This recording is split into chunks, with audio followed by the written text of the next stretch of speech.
ପିଲାମାନେ ରବର୍ଟ ବର୍ନ୍ସଙ୍କ ଜନ୍ମ 1759 ଏବଂ ମୃତ୍ୟୁ 1796।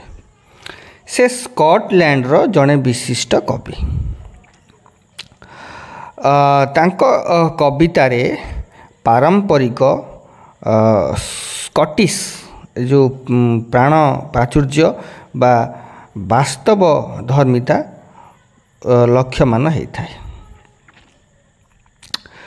ତେଣୁ ସ୍କଟଲ୍ୟାଣ୍ଡର ପ୍ରକୃତି ଓ ସ୍କଟିଶ୍ ପରମ୍ପରା ପ୍ରତି କବିଙ୍କର ଯେଉଁ ମୋହ ଏଇଥିରେ ପରିଲିଖିତ ହେଇଛି।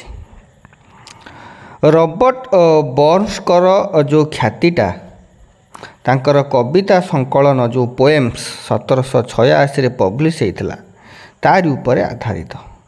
ଏହା ବ୍ୟତୀତ ରବର୍ଟ ବର୍ନ୍ସଙ୍କ ମୃତ୍ୟୁ ପରେ 1800 ମସିହାରେ ତାଙ୍କର ବହୁ ସଂଖ୍ୟକ କବିତା ପ୍ରକାଶିତ ହୋଇଥିଲା। କବିତା ଗୁଡ଼ିକ ବହୁ ବିକ୍ଷିପ୍ତ ଚିନ୍ତା ଓ ବ୍ୟାପକ ବିଷୟବସ୍ତୁକୁ କେନ୍ଦ୍ର କରି ବିଭିନ୍ନ ସମୟରେ ଲେଖାଯାଇଥିବାରୁ ସମୟ ଅନୁଯାୟୀ ତାଙ୍କ ଚିନ୍ତାଧାରାର ବିକାଶ ଦର୍ଶାଇବା ସମ୍ଭବପର ହୋଇପାରିନାହିଁ। ରବର୍ଟ ବର୍ନ୍ସ ହେଉଛନ୍ତି ଗୀତିଧର୍ମୀ। ସେ ଜଣେ ସଙ୍ଗୀତକାର ମଧ୍ୟ। ଆବେଗ ଓ ଅନୁଭୂତିରେ ତାଙ୍କର କବିତା ରସାଣିତ।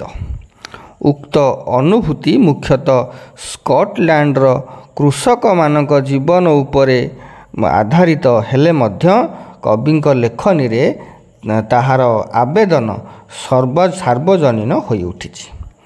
ବ୍ୟକ୍ତିଗତ ଜୀବନର ବିଷର୍ଣ୍ଣତାରୁ ମୁକ୍ତି ପାଇବା ପାଇଁ ସେ କ'ଣ କରିଥିଲେ?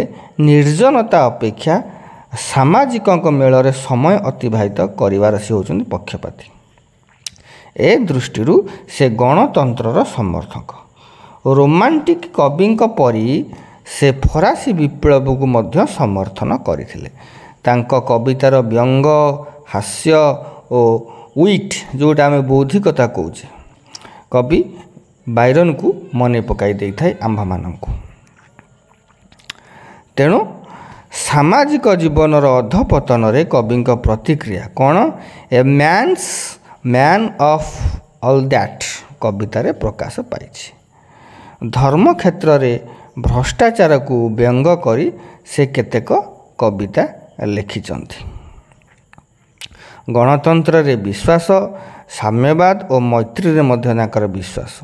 ନିମ୍ନ ସ୍ତରର ଲୋକଙ୍କ ପ୍ରତି ସମବେଦନା ଓ ସାଧାରଣ ଲୋକ ଭାଷାର ପ୍ରୟୋଗ ଦୃଷ୍ଟିରୁ ସେ ରୋମାଣ୍ଟିକ୍ ହେଲେ ମଧ୍ୟ ତାଙ୍କର ଦୃଷ୍ଟିଭଙ୍ଗୀ ବାସ୍ତବମୁଖୀ। ସେ ପାର୍ଥିବ ବନ୍ଧନରୁ ମୁକ୍ତ ନୁହନ୍ତି। ରୋମାଣ୍ଟିକ୍ କବିଙ୍କ ଯେଉଁ ଅତୀନ୍ଦ୍ରିୟବାଦ ତାଙ୍କଠାରେ ଦେଖାଯାଏ ନାହିଁ। ତେଣୁ ପିଲାମାନେ ଆଜି ଆଲୋଚନା କଲେ ରବର୍ଟ ବର୍ନ୍ସଙ୍କ ବିଷୟରେ। ପୁଣି ଦେଖା ହେବ ନେକ୍ସଟ କ୍ଲାସ୍ରେ। ରହୁଛି। Have a good day.